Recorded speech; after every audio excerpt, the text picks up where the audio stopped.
Okay girls, ये unit number 4 exercise 1 है। इसमें आपने ना ये पैटर्न प्रिंट करना है और पैटर्न प्रिंट करने के लिए रिमेंबर वन थिंग कि अगर कोई दो चीज़ें एक साथ चल रही हो, फॉर एग्जांपल ये आपने 3 लाइंस में प्रिंटिंग करनी है और साथ में ये जो सिंबल्स हैं ये कितने हैं 5 इन अ लाइन, ठीक है।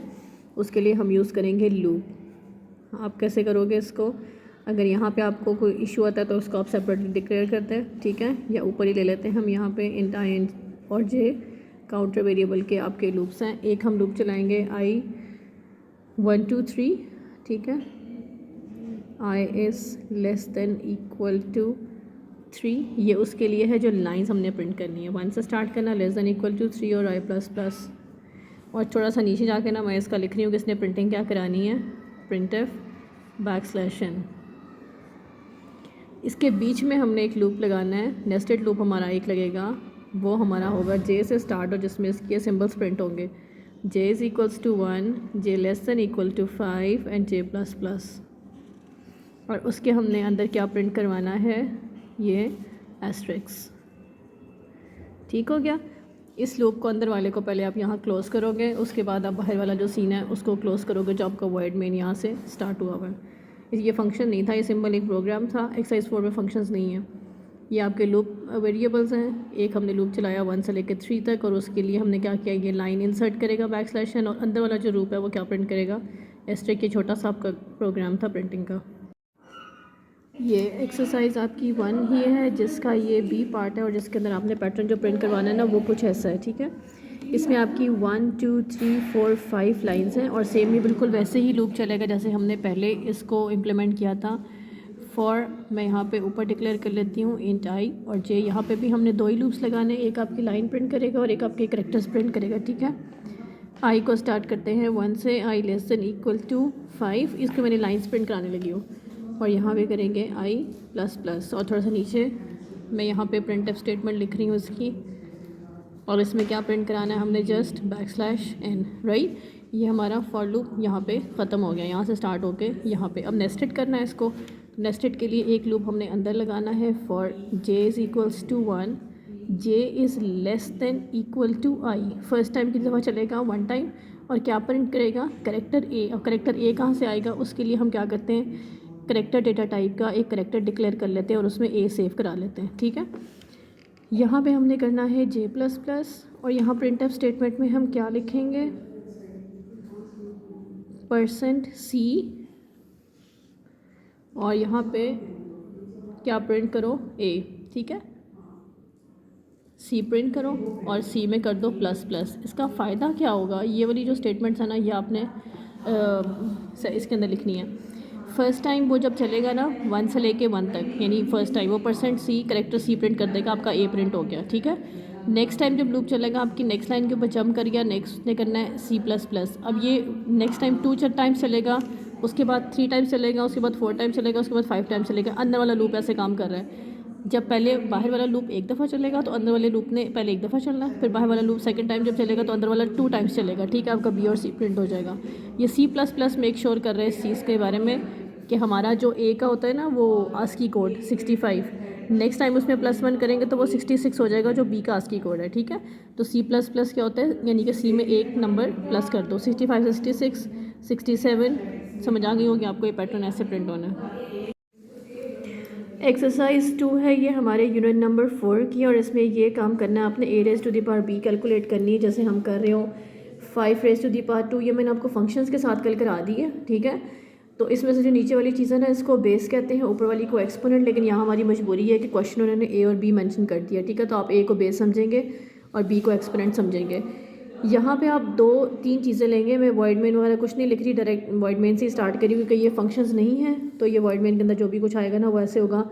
लूप काउंटर वेरिएबल ले लो, एक हमें चाहिए होगा, ये इसकी बेस आ जाएगी और ये इसकी एक्सपोनेंट आ जाएगा, ठीक है। सो पाकिस्तान तो लाइट चली गई है, मैं ज़रा इसकी ब्राइटनेस तेज़ कर दूँ। चलो आपको तो नज़र आ ही रहा है। अब हमने लगाना है सबसे पहले यूज़र से हमने लेने हैं दोनों नंबर, बेस एंड एक्सपोनेंट। तो उसके लिए हम करेंगे प्रिंट एफ करके यूज़र को मैसेज दें एंटर बेस या बेस नंबर, ठीक है। और यहाँ पे कर ले स्कैन एफ से %d एंड a, ठीक है। ये आपके पास आ गई बेस नंबर और सेकंड आपने लेना है उसका एक्सपोनेंट। एंटर एक्सपोनेंट और printf and then scanf %d and p। ठीक हो गया। अब हमने करना क्या है, एक लूप रन करना है और लूप हमें कहाँ से लेके कहाँ तक चाहिए। i को स्टार्ट करवाएंगे हम 1 से, ठीक है। i less than equal to exponent तक जाएगा हमारा। i 1 से लेकर कहाँ तक जाएगा, अगर हम 5^2 कैलकुलेट करना चाह रहे हैं तो 1 से लेकर 2 तक, ठीक है। 2 टाइम्स चलेगा। अगर आपने क्यूब लेना है तो 3 टाइम्स चलेगा। तो हमने यहाँ पे क्या लिखना होगा, b i प्लस प्लस। और इस लूप के अंदर हम करेंगे क्या, कितने नंबर ऑफ़ टाइम्स हमें इस बेस को मल्टीप्लाई करना है, ठीक है, वो लिखना पड़ेगा। तो आप ऐसे करें, यहाँ जब आप वेरिएबल्स डिक्लेयर कर रहे हो तो यहाँ पावर के नाम से एक वेरिएबल ले लें और उसके अंदर 1 इनिशियलाइज़ कर दें, ठीक है। ये मैंने आपको कल फंक्शंस कराते वक्त भी बताई थी बात।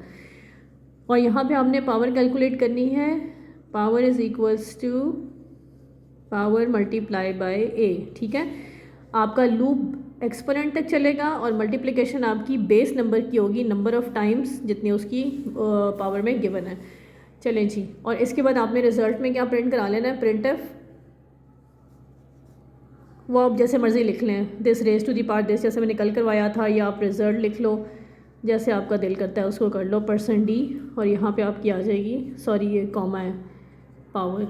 ठीक हो गया, समझ आ गई बात की। तो ये आपकी पावर जो है वो आ जाएगी a raise to the power p। अच्छा जी, ये एक्सरसाइज 3 ऑफ यूनिट 4 में आपने कैलकुलेट करना है GCD यूजिंग यूक्लिडियन मेथड या यूक्लिडियन थ्योरम। इसको बेटे अच्छे से समझ लो, मैं लॉजिक पहले समझा दूँ, उसके बाद मैं आपके साथ वीडियो शेयर करती हूँ कि इसको सॉल्व कैसे करना है। इसमें आपने GCD कैलकुलेट करना है और GCD के लिए आपको, GCD होता क्या है, ग्रेटेस्ट कॉमन डिवाइज़र। दो नंबर्स को आप जब आपस में एक दूसरे के साथ डिवाइड करते हैं तो उनका कौन सा ऐसा नंबर होगा जो उन दोनों को इक्वली डिवाइड कर देगा और रिमाइंडर आपको 0 देगा। फॉर एग्जांपल अगर मैं लेती हूँ 40 और 35, ठीक है, तो ऐसा कौन सा नंबर है सबसे बड़ा, कौन सा इनका सबसे बड़ा वाला फैक्टर है जो इन दोनों को डिवाइड करके हमें रिमाइंडर में देगा 0। अभी तो मुझे फ़िलहाल पता है और मैंने नंबर भी ऐसे ही लिया ताकि मुझे कंफर्म हो जाए कि मैंने काम सही करवाया है कि नहीं, लेकिन आपकी आसानी के लिए आपको बता रही हूँ कि ये कैसे करना है। इसको सॉल्व करने का तरीका ये है कि हमें 2 नंबर चाहिए होंगे a और b, ठीक है। उसके बाद हमने क्या करना होगा, इनका मॉडुलस लेना होगा, a मॉडुलस b, यानी कि 40 मॉडुलस 35, ठीक है। और वो हम करेंगे कैसे कि हम 40 को रखेंगे अंदर और 35 को बाहर और इसको करेंगे हम डिवाइड, और हमें चाहिए क्या होगा, remainder. 35 how many times is 40, 1 time 35 करो तो नीचे रिमाइंडर क्या आता है हमारे पास 5, ठीक है। ये हमारा a था, ठीक है, जो 40 था। ये जो 35 था ये हमारा b था और ये हमारे पास क्या आया, रिमाइंडर। आपको a और b के अलावा एक तीसरा वेरिएबल भी डिक्लेयर करना पड़ेगा जिसका क्या नाम है, रिमाइंडर। ठीक हो गया। अब हमने करना क्या है, हमें नहीं पता कि ये 40 और 35 का GCD 5 है या नहीं है। हमें कब तक चलना है, जब तक यहाँ इस स्टेप पे हम क्या करेंगे, अपना a और b चेंज कर लेंगे। यहाँ पे हमारा 40 और 35 a और b नहीं रहेगा। अब हमने क्या करना है, ये जो हमारा 35b था इसको हम बना लेंगे a, ठीक है। बहुत गौर से ये बात समझनी है कि जो हमारा डिवाइज़र था b था उसको हम a बना लेंगे और जो हमारा रिमाइंडर था इसको हम b बना लेंगे, ठीक है। तो सिचुएशन ऐसे बन जाएगी कि a नंबर आ जाएगा अंदर और रिमाइंडर आ जाएगा बाहर, हमारा क्या बन के a और b। समझ आ गई। अब इसको फिर से डिवाइड करो, 5 7 times is 35, you know that. यहाँ पे हमारे पास आ गया 0।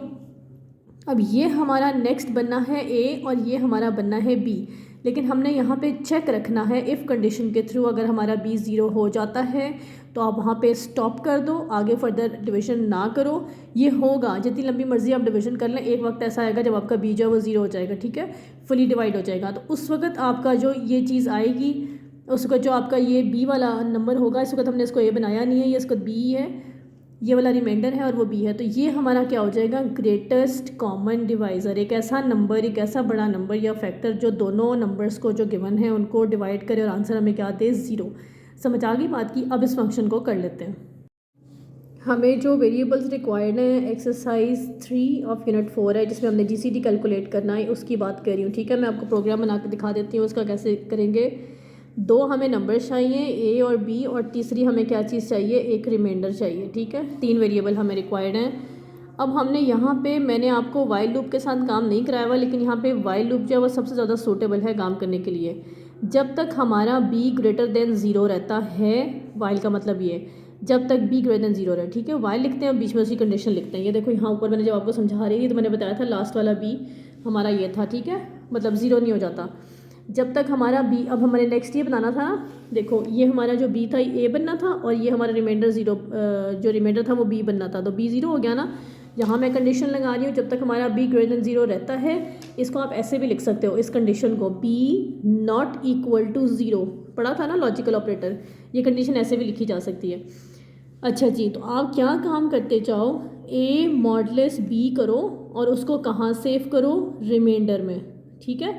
आपको पता है कि जब ए को बी से डिवाइड करेंगे तो हमें क्या मिलेगा, मॉडलेस का रिजल्ट रिमाइंडर, और रिमाइंडर का जो वेरिएबल बनाया उसमें सेव कर लो। अब नेक्स्ट टाइम करने के लिए हमने कहा था हमारा बी जो है वो ए बना दो, ठीक है। मैं उल्टा इसलिए लिख रही हूँ ताकि आपको पता लगे कैसे किस तरफ असाइनमेंट हो रही है। और जो हमारा रिमाइंडर है उसको हमने बना देना है बी। बस आपको सिर्फ ये 3 लाइंस ही माइंड में रखनी पड़ेंगी जब भी आपने ये कन्वर्जन करनी, बस ख़त्म होगी कहानी, हमारी सारी कैलकुलेशन हो गई है। जब तक बी 0 नहीं होता ए को बी से डिवाइड करी जाओ और उसका रिमाइंडर में सेव करी जाओ। नेक्स्ट टाइम बी को ए बना दो, रिमाइंडर को बी बना दो, ठीक है। ये वही स्टोरी है जो मैं आपको यहाँ पे समझा चुकी हूँ। अगर आपको ये समझ आ गई तो आपको ये प्रोग्राम बनाने में कोई मसला नहीं होगा। यहाँ पे आपने अब बाहर निकल के, वाइल की कंडीशन ख़त्म हो गई, ब्रैकेट ऑफ हो गई है, यहाँ आपने प्रिंट एफ करा लेना है रिज़ल्ट, ठीक है। आप रिज़ल्ट प्रिंट कराने के लिए ऐसे लिख सकते हो, GCD of percent D and person d is percent d, ठीक है। ऐसे काम कर लोगे तो ज़रा आउटपुट आपकी अच्छी आ जाएगी, ए बी एंड रिमाइंडर। चलो जी, अब आप सोच रहे होंगे कि मैंने वो नहीं किया यहाँ पे ए और बी, यहाँ जो थे ना, यहाँ पे इस जगह के ऊपर प्रिंट एफ स्कैन एफ करके ए और बी जो है वो यूज़र से ले लें, प्रिंट एफ और स्कैन एफ के through. Enter first number A में सेव कर लो, एंटर सेकंड नंबर बी में सेव कर लो। इसलिए नहीं कराया क्योंकि आपको तो ये बहुत ज़्यादा यूज टू हो चुके हैं आप लोग इस बात के। अगर आप खुद से नंबर लेना चाह रहे हैं तो आप ऐसे कर सकते हैं, int a is equals to 40 and b is equals to 35। अगर आपने चेक करना है तो आप डायरेक्ट ऐसे कर लो, ठीक है। इसको करके चेक कर लो कि आपका रिजल्ट 5 आता है कि नहीं। ऐसे भी कर सकते हो, इनिशियलाइज खुद कर लो, नहीं तो फिर यूज़र से ले लो। ये काम तो आपको पता ही है। असल काम क्या करना था कि वाइल लूप लगा के आपने ये चीज़ कैलकुलेट करनी है, आपका रिजल्ट क्या आएगा, आपकी आउटपुट कैसे आएगी। सबसे पहले तो वो कहेगा एंटर नंबर ये और एंटर नंबर वो, उसके बाद आपको लिखा आएगा GCD ऑफ 40 एंड 35 इज़ 5। समझ आ गई। यूनिट 4 की एक्सरसाइज 4 है जिसके अंदर आपने 1 से लेकर 7 तक के नंबर्स के फैक्टोरियल कैलकुलेट करने हैं। और उसके लिए यूज़ करने के लिए उन्होंने हिंट आपको दे दी कि आप नेस्टेड लूप यूज़ कर लो, ठीक है, नेस्टेड लूप। अब आपको ये तो पता है कि फैक्टोरियल कैसे कैलकुलेट होते हैं। हमने अगर 5 का फैक्टोरियल कैलकुलेट करना हो तो हम क्या काम करते हैं, 1 से लेकर 5 तक, यानी 1 से लेकर उस नंबर तक हम सारे नंबर्स को आपस में मल्टीप्लाई कर देते हैं। लेकिन अब मसला आ रहा है कि हमने 1 से लेकर 7 तक के नंबर्स के फैक्टोरियल कैलकुलेट करने हैं, पहले 1 का, फिर 2 का, फिर 3 का, और ये काम साथ साथ होना है और साथ साथ प्रिंट भी होना है, ठीक है। तो हम एक लूप लगाएंगे आई जो 1 से लेकर 7 तक चलेगा, और नेस्टेड उसके अंदर जो चलेगा वो जे, वो चलेगा 1 से लेके उस नंबर तक, ठीक है, जो भी नंबर होगा आपका। 1 है फर्स्ट टाइम, सेकंड टाइम 2 है, थर्ड टाइम 3 है, और वो कैलकुलेट करेगा आपका फैक्टोरियल। फैक्टोरियल को मल्टीप्लाई करते जाएंगे हम जे से, तो आपके पास आंसर आता जाएगा, ठीक है। और वो जो बाहर वाला है वो नंबर वेरीफाई करता जाएगा। इसको स्टार्ट करते हैं, बहुत ही आसान सा है। ये मैं वॉइड मेन की ब्रैकेट लगा रही हूँ यहाँ पे। आप यहाँ पे डिक्लेयर कर सकते हो, लूप वेरिएबल्स नहीं करने तो ना करें, अगर करने हैं तो बेशक कर लें। मल्टीप्लाई का क्वेश्चन है इसलिए हम फैक्ट को इनिशियलाइज कर रहे हैं 1 से। यहाँ पे मैं लूप काउंटर वेरिएबल स्टार्ट कर रही हूँ आई, यहीं पे डिक्लेयर भी कर रही हूँ इसको। आई को 1 से स्टार्ट करो। आई वो लूप है जो हमारा गिवन क्या रेंज थी, 1 से लेकर 7 तक नंबर थे, उस तक जाएंगे हम, और आई प्लस प्लस, ठीक है। इसके अंदर मैं एक नेस्टेड लूप लगा रही हूँ, और आपको पता है कि नेस्टेड के लिए मैंने ऑब्वियसली बहुत दफ़ा यूज़ किया हुआ है। जे स्टार्ट करते हैं, जे को 1 से स्टार्ट करें और जे को लेस देन इक्वल टू आई करें, यानी कि फ़र्स्ट टाइम वो 1 टाइम ही चल के 1 का फैक्टोरियल कैलकुलेट करेगा, सेकेंड टाइम वो 2 टाइम चल के 2 का कैलकुलेट करेगा, थर्ड टाइम वो 3 का कैलकुलेट करेगा, इस तरह वो 7 तक चलता जाएगा। इस जे वाले लूप के अंदर हमने क्या काम करना है, इस जे वाले लूप के अंदर हमने एक फॉर्मूला लगाना है जो आपको पता ही है, क्लास 9 से ही आप पढ़ते आ रहे हो। फैक्टोरियल को मल्टीप्लाई कर दो जे के साथ, ठीक है। ईच टाइम ये आपका फैक्टोरियल कैलकुलेट कर देगा सिर्फ एक ये लाइन। उसके बाद आपने करानी है एक प्रिंटफ स्टेटमेंट। बेटे इसको लूप से बाहर निकल के लिखिएगा, इस अंदर वाले लूप से जिसमें कैलकुलेशन हो रही है, इससे बाहर निकल के आपने लिखना है फैक्टोरियल ऑफ, ये सिर्फ आउटपुट अच्छी दिखाने के लिए I am going to do this, factorial of percent d is percent d. ठीक है, इसे मैंने यूज़र से कोई नंबर नहीं लिया क्योंकि उन्होंने कहा है 1 से लेकर 7 तक हर हाल में सबके फैक्टोरियल कैलकुलेट करना है। तो यहाँ पे जब वो 1 होगा तो आपका आउटपुट क्या आएगा फैक्टोरियल में, इसकी आउटपुट भी आपको दिखाती हूँ। उससे पहले आपने काम करना है, जाते जाते लूप बंद होने से पहले फैक्टोरियल को दोबारा 1 करके जाएँ। एक हमने शुरू में इनिशलाइज़ किया था, एक हम एंड पे इसको इनिशलाइज़ करेंगे। ये ना हो कि प्रीवियस रिजल्ट आपका काउंट होता जाए क्योंकि हमारी इनिशलाइजेशन लूप से बाहर रह गई है। ठीक है, वो ऊपर रह गई है उधर। यहाँ पे मेरी वॉइड मेन की ख़त्म हो रही है, ये फॉर की सच ख़त्म हुई है। यहाँ से स्टार्ट करो फॉर, और ये फॉर की एंड हुई और ये मेरी वॉइड मेन की एंड हुई। ठीक है, अच्छा जी, अब आपकी जो प्रिंटिंग है ना वो ऐसे नज़र आएगी उस प्रिंटफ स्टेटमेंट की वजह से। Factorial of 1 is 1, factorial of 2 is 2, factorial of 3 is क्या होता है 1, 2 और 3 को मल्टीप्लाई करो 6, फैक्टोरियल ऑफ 4 इज़ 5, 6 और 7। ठीक है, 5 की 120 होती है और बाकी सो ऑन। आप इस तरह इसको मल्टीप्लाई करके देखते जाएं, आपको पता लग जाएगा कितना सिंपल सा ये क्वेश्चन था जो हमारे नेस्टेड लूप से सॉल्व हो गया। Okay, we are going to do unit number 4 exercise 5, और इसमें वो आपसे ये कह रहे हैं you have to declare an array of integer type. ठीक है, और हमने करना क्या है, वो जो अरे है आपकी उसके एलिमेंट्स हैं हमारे पास 10, 1 2 3 4 5 6 7 8 9 एंड 10, और इसमें हमने नंबर्स फिल करने हैं। फॉर एग्ज़ाम्पल मैं रेंडमली नंबर फिल कर देती हूँ उसके अंदर 6 2 1 0 9 और 2, चलें इट्स ओके। ये इसका फर्स्ट एलिमेंट है 4 और ये इसका लास्ट एलिमेंट है 2। ठीक है, ये इसका लास्ट एलिमेंट है। उन्होंने कहा आपको ये है कि आपने फ़र्स्ट का और लास्ट का मल्टीप्लिकेशन हमें शो कराना है, यानी मेरे पास अगर इसका एलिमेंट्स 2 हैं ये, तो आपको 8 जो है वो आंसर में आउटपुट में नज़र आना चाहिए। तो काम तो बहुत ही आसान है, इसमें तो कुछ करने वाली बात ही नहीं है। अरे आपको डिक्लेयर करनी आती है, कैसे अरे डिक्लेयर करें। मैं ऊपर वॉइड मेन और हेडर फाइल्स वगैरह छोड़ के डायरेक्ट प्रोग्राम स्टार्ट कर रही हूँ वॉइड मेन के नीचे से। उसमें हमने लिखना है एक अरे डिक्लेयर करनी है ऑफ टाइप इंट, और उसका साइज़ हम रख रहे हैं 10। एक आपको लूप काउंटर वेरिएबल चाहिए, वो यहीं डिक्लेयर कर लें, बाद में इशू नहीं होता। और इसके अलावा आपको एक चाहिए प्रोडक्ट के नाम से वेरिएबल। ठीक है, PROD रख लें या प्रोडक्ट पूरा लिख लें। डायरेक्ट हम लूप काउंटर या लूप स्टार्ट करेंगे आई के साथ, उसको हमने 1 से इनिशलाइज किया, लेस देन इक्वल टू 10 उसकी कंडीशन लगा दी। 10 टाइम्स इस लूप ने एग्जीक्यूट करना है, आइट्रेट करना है, और उसके बाद उसमें करा देंगे इंक्रीमेंट। ठीक, अब ये लूप करेगा क्या काम, 10 टाइम्स आपसे पूछेगा। यहाँ मैं प्रिंटफ स्टेटमेंट दे रही हूँ एंटर नंबर। ठीक है, ये आपके सामने कंसोल स्क्रीन के ऊपर 10 टाइम्स लिखा आएगा और आपने नंबर एंटर करना है। जब आप नंबर एंटर करेंगे वो जाएगा कहाँ, पर्सन डी उसकी टाइप है, और जाएगा वो कहाँ, एंड ये लगाना नहीं भूलना आपने, अरे का नाम और उसमें आई लोकेशन। फर्स्ट टाइम I1 होगा तो वो फर्स्ट लोकेशन में नंबर सेव कर देगा जो आप एंटर करोगे। Second time 2 3 4 5 6 up till 10। अच्छा जी, लूप का काम था यहीं तक ख़त्म। उसके बाद हमने लेना है प्रोडक्ट। प्रोडक्ट का वेरिएबल ऑलरेडी डिक्लेयर है, इसमें हमने अरे का फर्स्ट लोकेशन और एरे की लास्ट लोकेशन। आपको अगर कोई कन्फ्यूजन हो, जैसे कि कहते हैं by default is value is 0, location 0 से इनिशिएट होती है, तो आप इसको 0 to 9 भी ले सकते हैं। ठीक है, ये आपकी अपनी मर्ज़ी पर डिपेंड करता है। और उसके बाद हमने इस प्रोडक्ट को क्या करवा देना है, प्रिंट। बस इतना सा ही काम था। Printf product of first and last element.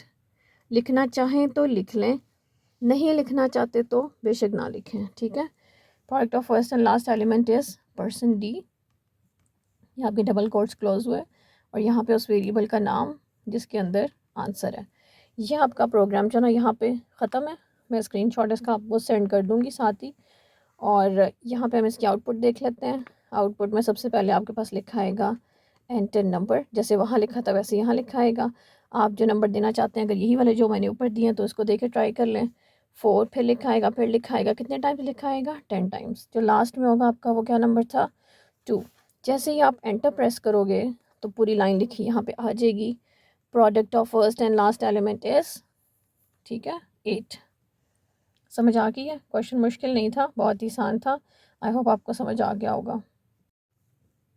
Again we have a very simple question of unit number 4। इसकी है ये एक्सरसाइज 6, लास्ट क्वेश्चन है ये। और इसमें हमें उन्होंने कहा है कि 7 एलिमेंट्स की एक अरे डिक्लेयर करें। मींस दैट आपको 7 प्लेसेस चाहिए अरे में, और आपने ये पता करना है, यूज़र से आपने नंबर्स लेने हैं, 7 एलिमेंट्स में फिल कर देने हैं, और आपने ये मालूम करना है कितने नंबर्स जो एंटर किए यूज़र ने वो ग्रेटर देन 10 है। सो इट्स वेरी सिंपल, इसको हम कर लेते हैं। मैं वॉइड मेन के नीचे से स्टार्ट कर रही हूँ ब्रैकेट। यहाँ पे आपने एक डिक्लेयर करनी है अरे ऑफ टाइप इंट, उसका नेम रख लेती हूँ मैं अरे ARR, और उसमें एलिमेंट्स हैं हमारे पास 7। एक हमें लूप काउंटर वेरिएबल चाहिए आई, और एक हमें चाहिए काउंट के नाम से वेरिएबल जिसने काउंट करना है कितने नंबर जो हैं वो ग्रेटर देन 10 है। इनिशली मैं इसमें 0 खुद रखवा रही हूँ, ठीक है, ताकि जब वो काउंट करता जाए तो इसमें ऐड करता जाए। अब हमें क्या काम करना है, एक लूप स्टार्ट करना है for i is equals to 1, i less than equal to 7। ये लूप क्यों चला रही हूँ मैं, आई उसमें अरे में फिलिंग करनी है, ठीक है। 7 टाइम्स ये लूप एग्जीक्यूट करेगा और उसके अंदर फिलिंग कर देगा। आप प्रिंट एफ करके स्टेटमेंट दीजिए यूज़र को एंटर नंबर, जैसे हमने प्रीवियस क्वेश्चन में किया था। उसके बाद स्कैन एफ करके हम इसके अंदर वैल्यूज़ ले लेंगे। स्कैन एफ में अगर टाइप इंटीजर है तो %d या %i यूज़ करते हैं, एम्परसेंड साइन नहीं भूलना। हमने जिस चीज़ में एंट्री करनी है वो है अरे और उसकी आई लोकेशन, ठीक है। अच्छा जी, ये तो लूप हमारा हो गया कंप्लीट। सारी वैल्यूज़ यूज़र से हमने 7 टाइम लूप रन करके ले ली। अब हमने क्या करना है, ये पता करना है कितनी वैल्यूज़ ग्रेटर देन 10 है। उसके लिए हम क्या काम करेंगे, दोबारा से एक लूप एग्जीक्यूट करेंगे। आप लूप का जो वेरिएबल है वो सेम भी रख सकते हैं, दिल करे तो उसको डिफरेंट भी कर सकते हैं, ठीक है, लेकिन ऊपर डिक्लेयर कर लेना i is equals to 1, i less than equal to 7, i plus plus means that 7 times. फिर चलो और पता कराओ, ब्रैकेट्स आर वेरी कंपल्सरी, कोशिश किया करें ब्रैकेट डालने की आदत डालें, ठीक है। यहाँ पे हम इफ़ कंडीशन लगा लेते हैं, इफ़ अरे की आई लोकेशन यानी कि first then second then third then fourth, each time 7 time जब ये एग्जीक्यूट करेगा तो हर लोकेशन चेक करेगा। अगर वो ग्रेटर देन 10 है, ये हमारा क्राइटेरिया था, ठीक है। अगर वो ग्रेटर देन 10 हो तो काउंट में क्या कर दो, count plus plus. You know that plus plus is a unary operator, इसका मतलब होता है +1, ठीक है। इसमें काउंट में +1 कर दो। यू नो दैट काउंट में हमने 0 रखवाया था, यहाँ पे जैसे इसको वैल्यू मिलेगी वो प्लस कर देगा, मीन्स दैट पहली वैल्यू उसके पास आ गई। अगर 2 होंगी तो 2 आ जाएंगी, 3 होंगी तो 3 आ जाएंगी। ईच टाइम उसको क्या कर देगा, वो ये लूप क्लोज कर दिया आपने। लास्ट में आपने क्या प्रिंट कराना है, उन्होंने आपसे वैल्यूज़ नहीं मांगी, उन्होंने सिर्फ ये पूछा हाउ मेनी, तो आपने काउंट को प्रिंट करा देना है, ठीक है।